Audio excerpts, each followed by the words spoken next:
Hello hi everyone. ఈరోజు మనము chicken చాంగేజీ చేసుకుందామండి. ఇది ఎక్కువ ఉత్తరాది రాష్ట్రాల్లో చేసుకుంటారు.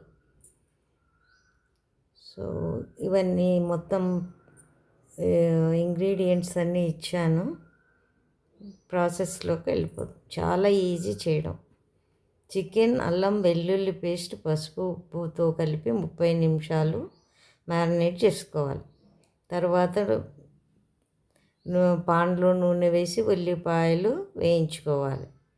టమాటా ప్యూరీ వేసి నూనె విడిచే వరకు ఉడికించుకోవాలి. తర్వాత కారము, ధనియాల పొడి, జీలకర్ర పొడి వేసి కలుపుకోవాలి. తర్వాత పెరుగు వేసి బాగా కలిపి మేరినేట్ చేసిన చికెన్ని కలపాలన్నమాట. తర్వాత చికెన్ మెత్తబడికే వరకు ఉడికించుకోవాలి.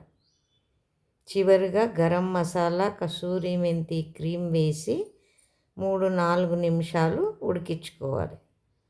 కొత్తిమీరతో అలంకరించి వేడిగా సర్వ్ చేసేయచ్చు.